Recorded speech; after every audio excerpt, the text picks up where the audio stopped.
नमस्कार प्यारे मित्रों, मैं रत्ना सिंह अपने YouTube channel crack Hindi exam में आपका स्वागत करती हूँ। दोस्तों, जैसा कि हम एलटी ग्रेड जीआईसी लेक्चरार की तैयारी कर रहे हैं, जिसमें कि उसमें जीके जीएस के क्वेश्चन पूछे जाते हैं 30 नंबर के। तो हम एलटी ग्रेड और जीआईसी के लिए सामान्य ज्ञान के महत्वपूर्ण प्रश्नों को कर रहे हैं।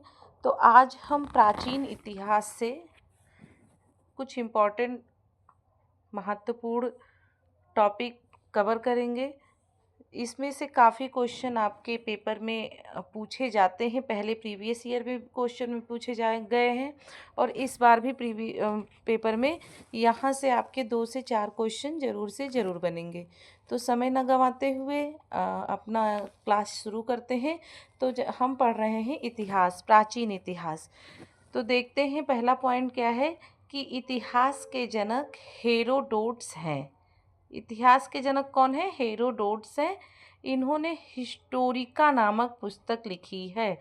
अब पूछ लिया गया इतिहास के जनक कौन है, तो हेरोडोट्स हैं और इन्होंने कौन सी पुस्तक लिखी है? हिस्टोरिका नामक पुस्तक लिखी है।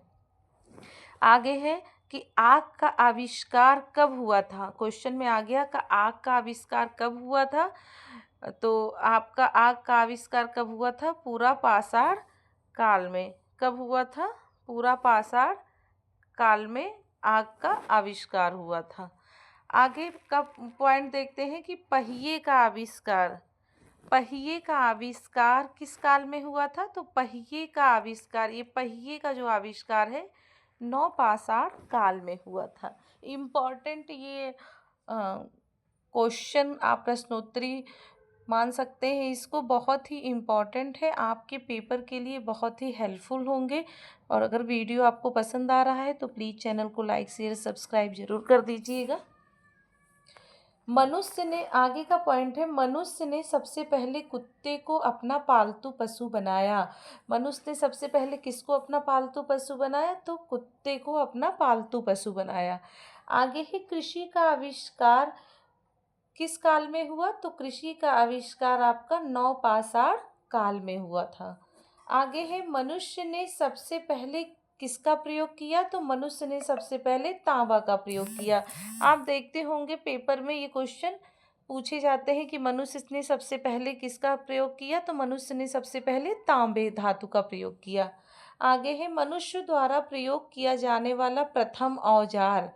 तो मनुष्य द्वारा प्रयोग किया जाने वाला प्रथम औजार क्या है? कुल्हाड़ी है। क्लियर है? देखिए, थोड़ा सा ही टॉपिक है लेकिन आपके लिए काफ़ी ज़्यादा ये इम्पॉर्टेंट और हेल्पफुल होगा। आप कोई भी कॉम्पिटिटिव एग्जाम दे रहे हैं उसके लिए।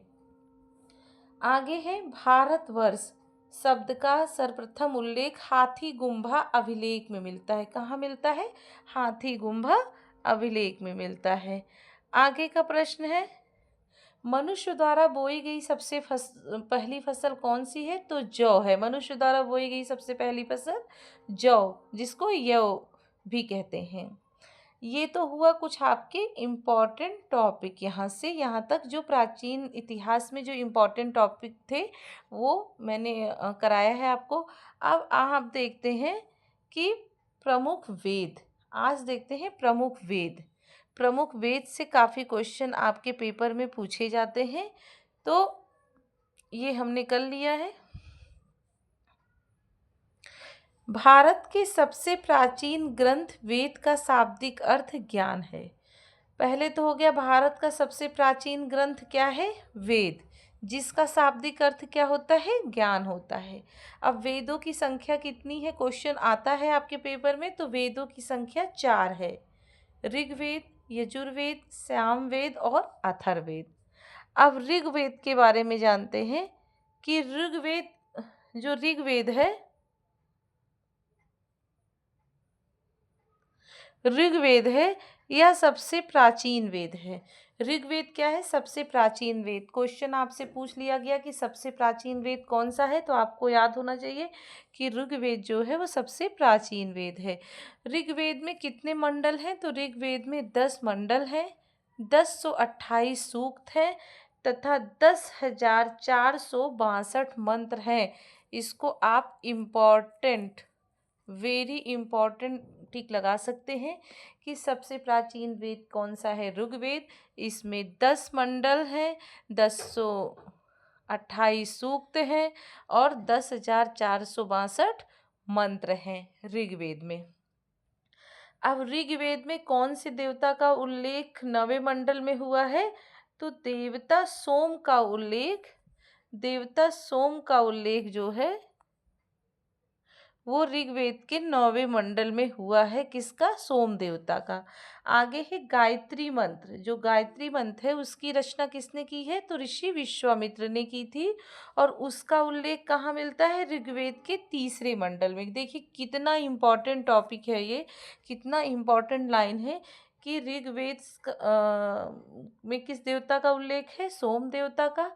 और गायत्री मंत्र का रचनाकार कौन है? तो ऋषि विश्वामित्र है और उसका उल्लेख किस मंडल में मिलता है? ऋग्वेद के 3रे मंडल में मिलता है। आगे देखते हैं यजुर्वेद। यह वेद गद्य व पद्य दोनों में लिखा गया है। क्वेश्चन पूछ लिया गया गद्य और पद्य में लिखा गया कौन सा वेद है? तो यजुर्वेद जो है वो गद्य और पद्य दोनों भाषा में लिखा जाता है। आगे है सामवेद। इस वेद में संगीत की जानकारी मिलती है। सामवेद में किसकी जानकारी मिलती है? सामवेद में किसकी जानकारी मिलती है? संगीत की जानकारी मिलती है, इसलिए इसे भारतीय संगीत का जनक कहते हैं। अब क्वेश्चन आ जा सकता है किस वेद को भारतीय संगीत का जनक कहा जाता है? तो आपके सामवेद को भारतीय संगीत का जनक कहा जाता है। आगे है अथर्ववेद। आगे है आपका अथर्ववेद। अथर्ववेद किसे कहते हैं? यह वेद सबसे बाद में लिखा गया। इसे आधुनिक वेद भी कहते हैं। किस वेद को आधुनिक वेद कहते हैं? अथर्ववेद को। इस वेद में जादू, टोना, तंत्र, मंत्र, चिकित्सा, विवाह तथा प्रेम का उल्लेख है। क्वेश्चन देखिए यहाँ से उठा के क्वेश्चन आया है कि किस वेद में जादू, टोना, तंत्र, मंत्र, चिकित्सा, विवाह तथा प्रेम का उल्लेख मिलता है?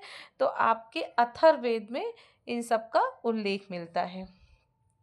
अथर्ववेद में पुराणों की संख्या कितनी है? 18 है। पुराणों के रचयिता कौन है? लोमहर्ष व उनके पुत्र उग्रश्रवा है। पुराणों के रचयिता कौन है? लोमहर्ष व उनके पुत्र उग्रश्रवा है और कुल संख्या पुराणों की 18 है। अर्थशास्त्र के लेखक कौन है? चाणक्य हैं। इन्हें विष्णुगुप्त तथा कौटिल्य के नाम से भी जाना जाता है। अब विष्णुगुप्त और कौटिल्य के नाम से किसे जाना जाता है? तो लेखक चाणक्य को जाना जाता है। और चाणक्य कौन है? अर्थशास्त्र के लेखक हैं। आगे का देखते हैं राजतरंगिणी। जो राजतरंगिणी पुस्तक के लेखक कौन है? कल्हड़। क्वेश्चन पूछा जाता है, इम्पॉर्टेंट है कि राजतरंगिणी पुस्तक के लेखक तो कल्हड़ हैं। इस पुस्तक में कश्मीर के राजाओं का इतिहास है। किस पुस्तक में? राजतरंगिणी पुस्तक में कश्मीर के राजाओं का इतिहास है और इसके लेखक कल्हड़ हैं। आगे है अष्टाध्यायी। अष्टाध्यायी पुस्तक के लेखक कौन है? पाणिनि है और यह संस्कृत व्याकरण की पुस्तक है। अष्टाध्यायी संस्कृत व्याकरण की पुस्तक है और इसके लेखक पाणिनि हैं। और आपका आज का लास्ट देखते हैं। भारत का सबसे प्राचीन नगर मोहनजोदड़ो था, जिसे मृतकों का टीला कहा जाता है। मृतकों का टीला किसे कहा जाता है? मोहनजोदड़ो को कहा जाता है। और भारत का सबसे प्राचीन नगर है कौन है? मोहनजोदड़ो। तो ये प्राचीन इतिहास के कुछ इम्पॉर्टेंट टॉपिक हैं, कुछ महत्वपूर्ण बिंदुएं हैं जो पेपर में यहाँ से डायरेक्ट ही आपका क्वेश्चन पूछा जा सकता है। तो ऐसे ही और वीडियो लाएंगे हम अपनी अगली क्लास में। अगर आपको ये क्लास अच्छी लगे तो प्लीज़ चैनल को लाइक, शेयर, सब्सक्राइब ज़रूर कर दीजिएगा।